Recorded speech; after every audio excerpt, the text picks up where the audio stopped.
Hello students, কার্যক্ষমতা শক্তির চ্যাপ্টারের আজকে লাস্ট ভিডিও।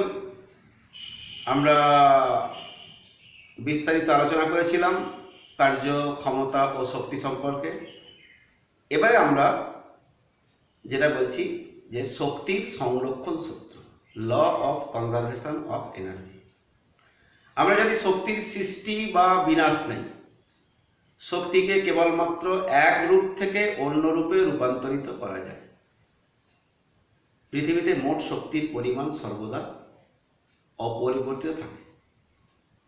যেমন আমরা বললাম যে দুই হাতে তালু ঘষলাম, সেখানে যান্ত্রিক শক্তি তাপ শক্তিতে রূপান্তরিত হলো।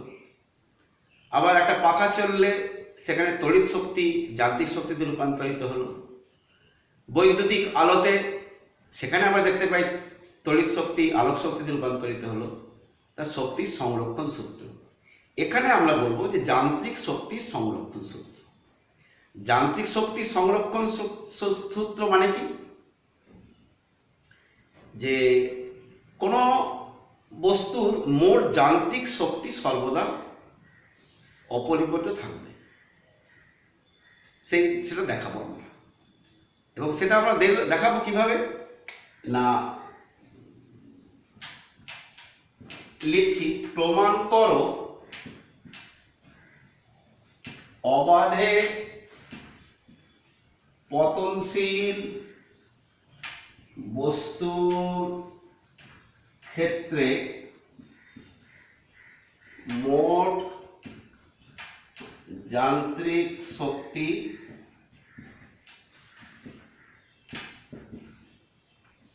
সংরক্ষিত থাকে। তারপর আমরা যে কোনো বস্তুর ক্ষেত্রে ইপি প্লাস ইকে, ইপি হচ্ছে স্থিতিশক্তি, ইকে হচ্ছে গতিশক্তি, E P plus E K is equal two ধ্রুবক। এটা আমাদের দেখাতে হবে। তাহলে অবাধে পতনশীল বস্তুর ক্ষেত্রে মোট যান্ত্রিক শক্তি সংরক্ষিত থাকে, এটাকে আমাদের প্রমাণ করতে হবে একটা অবাধে পতনশীল বস্তুকে। তা জিনিসটা তোমাদের কাছে ক্লিয়ার হয়ে গেছে। হেডলাইনটা আমরা মুছে দিচ্ছি, স্পেস লাগবে, মুছে দিচ্ছি। আমরা প্রথমে বলছি, ধরো একটা বস্তু এই ভূপৃষ্ঠে থেকে এই উচ্চতায় নিয়ে যাওয়া হয়েছে, বস্তুকে এম ভরের বস্তু। তাহলে এটা ধরো এ পয়েন্ট। এবার এর গতিপথে আমরা দুটো বিন্দু কল্পনা করলাম, এ বি আর হচ্ছে সি, মানে হচ্ছে একবারে ভূমি স্পর্শ করার ঠিক আগের মুহূর্তে, just before touching the ground. তাহলে একটা বস্তুকে যখন ভূমি থেকে এই উচ্চতায়, ধরো এটা এই উচ্চতায়, উচ্চতা হচ্ছে এইচ, উচ্চতা হচ্ছে এই উচ্চতায় নিয়ে যাওয়া হচ্ছে, তখন এ বিন্দুতে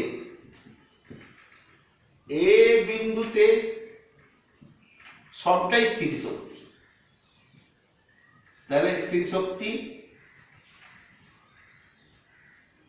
E P is equal to MGH, কারণ এখানে কৃতকার্যটাই হচ্ছে এমজিএইচ, পরিমাণ কৃতকার্য হচ্ছে এমজিএইচ পরিমাণ কৃতকার্য। তাহলে এবার এ বিন্দুতে গতিশক্তি কত? গতিশক্তি ইকে ইজ ইকুয়াল টু কত? না জিরো, কারণ এটা স্থির অবস্থায় আছে, তাহলে গতিশক্তি জিরো। তাহলে এ বিন্দুতে মোট শক্তি ই ইজ ইকুয়াল টু কত? না E P plus E K is equal to MGH plus zero সমান হচ্ছে এমজিএইচ। আমরা দেখাবো এই গতিপথের যে কোনো অবস্থানেতে মোট শক্তির পরিমাণটা ধ্রুবক হবে। তা এখন দেখা যাক বি অবস্থানেতে, ধরো এক্স দূরত্ব নেমেছে, এক্স দূরত্ব নেমেছে, স্থির অবস্থা থেকে এক্স দূরত্ব নেমেছে, তাহলে অলরেডি উচ্চতা কমে গেছে। তাহলে বি বিন্দুতে স্থিতিশক্তি, আমি ইপি মানে স্থিতিশক্তি লিখে দিয়েছি, ইপি আমি শর্ট করে লিখছি, EP is equal to mg, এখানে কিন্তু উচ্চতা বলতে এখন এইটুকু উচ্চতা, তাহলে কত mg into h minus x, এটা হচ্ছে বি বিন্দুতে স্মৃতিশক্তি। বি বিন্দুতে গতিবেগ ধরো v1, তাহলে v1 যদি হয় তাহলে ek ইজ ইকুয়াল টু কত, ek is equal to half m v1 square, half m v1 square. তাহলে এখন যদি আমরা গতির সমীকরণ থেকে পাই v square is equal two u square plus 2gh, এই সূত্র থেকে আমরা বসাবো v1 square is equal to কত, তাহলে 0 স্কয়ার প্লাস 2gh এর বদলে হবে x, কারণ x দূরত্ব নেমেছে, তাহলে v1 square is equal two 2gx, তাহলে এইখান থেকে আমরা কি পাচ্ছি, তাহলে আমরা ek ইজ ইকুয়াল টু কে পেলাম, ek ইজ ইকুয়াল টু পেলাম হাফ m ইনটু এখানে 2gx বসালাম, 2টা কেটে গেল, তাহলে হলো mgx।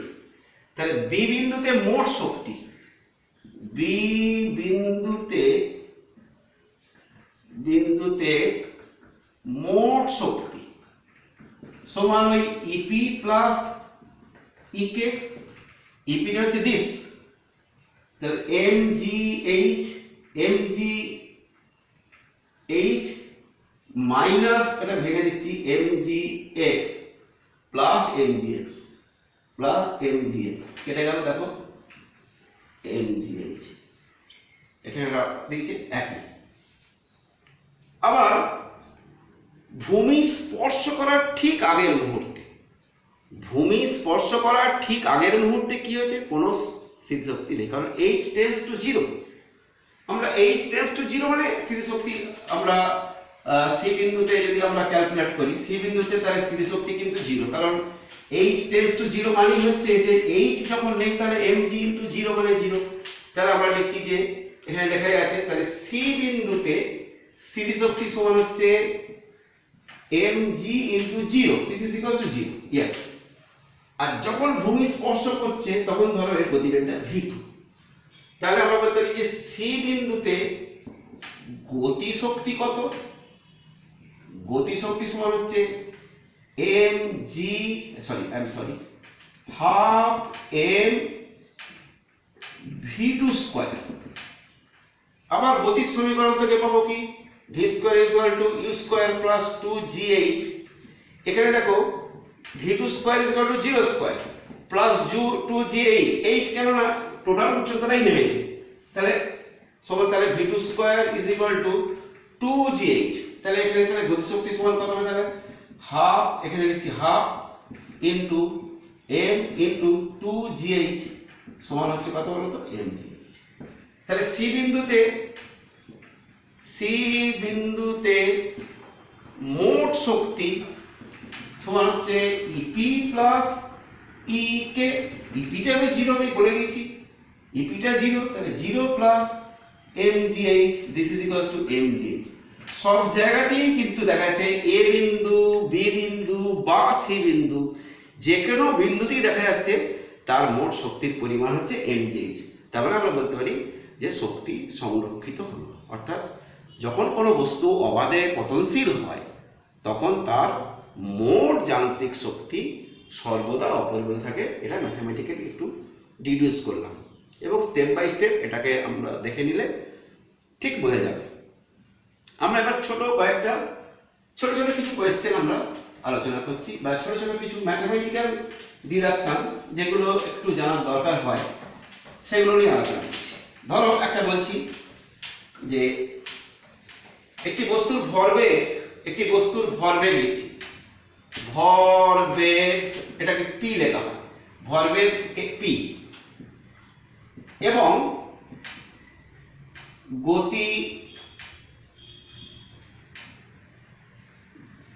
গতিশক্তি ই। তাহলে একটি বস্তুর ভরবেগ পি, গতিশক্তি ই। প্রমাণ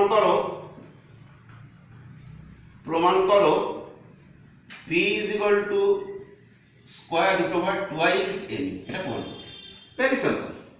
আমরা ভরবেগ পি ইজ ইকুয়াল টু জানি কি, এম ভি জানি, আর এখানে গতিশক্তি E ইজ ইকুয়াল টু কত, হাফ এম ভি স্কয়ার। এখান থেকে নিয়ে নিচ্ছি, এটাকে বাঁ দিকটা ডান দিকে লিখছি, half M V square is equal to E. Okay, very good. এখন M V square is equal to twice E, তাহলে এবার এম দিয়ে গুণ করে দাও, তাহলে M square V square is equal to twice M E. আবার তাহলে M V is equal to কত, বর্গমূল করতে হবে, রুট ওভার স্কয়ার রুট, তাহলে টুয়াইস এম। তাহলে অতএব P is equal to root over twice M, কারণ এটা P, P is this, M V মানে পি, তাই এম ভির জায়গায় পি লিখে দিলাম। তাহলে আমরা এটা প্রমাণ করে দিলাম। আবার আমরা লিখতে পারি, আবার একটা দিচ্ছি ছোট, দেখাচ্ছি। এবার দেখাচ্ছি, দেখো আমি বলছি যে লিখবো যে ক্ষমতা সমান বল ইনটু গতিবেগ। ইয়েস, ক্ষমতা সমান বল ইনটু গতিবেগ। তাহলে আমরা দেখা যাক কিভাবে করছি। দেখো ক্ষমতা সমান হচ্ছে কি বলতো, ক্ষমতা সমান হচ্ছে ডব্লু বাই টি, কৃত কার্য বাই সময়। আবার এটা ডব্লু মানে কি বলতো, বল ইনটু সরণ, FS by T. W is equal to বল ইনটু সরণ এফএস লিখলাম। এবার লিখছি দেখো F into S by T. F মানে কি, বল, ঠিকই আছে। এস মানে কি, এস মানে হচ্ছে তোমার সরণ বাই সময়, সরণের হারকে বলা হয় কি, গতিবেগ। তাহলে এফ ইনটু ভি। তাহলে ক্ষমতা সমান বল ইনটু গতিবেগ, অতএব ক্ষমতা সমান বল ইনটু গতিবেগ। ক্ষমতা সমান বল ইনটু গতিবেগ। আমরা এগুলো আলোচনা করলাম। আর একটা কথা হচ্ছে যে কোনো শক্তি সর্বশেষ তার কোন শক্তিতে রূপান্তরিত হয়। ধরো একটা প্লেনকে ফেলে দিলাম নিচে, তাহলে সেটা মাটিতে পড়লো, শব্দ শক্তি উৎপন্ন হলো এবং তাপ শক্তি রূপান্তরিত হলো। তাহলে শক্তির শেষ পর্যায়টা হচ্ছে তাপ শক্তি। তাহলে কোনো বস্তুর শক্তি সর্বশেষ কোন শক্তিতে রূপান্তরিত, তাপ শক্তি রূপান্তরিত হয়। এগুলো আমরা বলবো। তারপর যেমন একটা বললাম, এবার দু একটা ছোট ছোট সিম্পল কোয়েশ্চেন, যে কার্যহীন বল কাকে বলেছিলাম, কার্যহীন বলের উদাহরণ, এক্সাম্পলস, নো ওয়ার্ক ফোর্স। কার্যহীন বল এর এক্সাম্পলস, একটা হচ্ছে মহাকর্ষ বল। ইয়েস, মহাকর্ষ বল হলো একটা কার্যহীন বল। আবার দু নম্বর একটা উদাহরণ দিচ্ছি, যে পরমাণুর নিউক্লিয়াস, এটা নিউক্লিয়াস, নিউক্লিয়াসের চারদিকে ইলেকট্রনগুলো ঘুরছে স্থির তড়িৎ আকর্ষণ বলের দ্বারা। তাহলে পরমাণুর নিউক্লিয়াসের চারদিকে ইলেকট্রনগুলো যে ঘুরছে, হ্যাঁ, সেখানেতে যে স্থির তাড়িতিক আকর্ষণ বল, এটা হলো একটা কার্যহীন বল। আবার একটা ছোট কোয়েশ্চেন, যে কোনো বস্তুতে বল প্রযুক্ত হলে কি কি অবস্থায় কার্য হয় না। তাহলে বলতে হবে কোনো বস্তুতে বল প্রযুক্ত হলে, এই ক্ষেত্রে একটা হচ্ছে ধরো সরণ শূন্য হলে কোনো কার্য হয় না।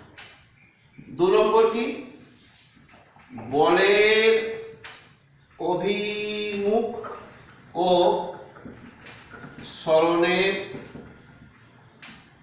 অভিমুখ পরস্পর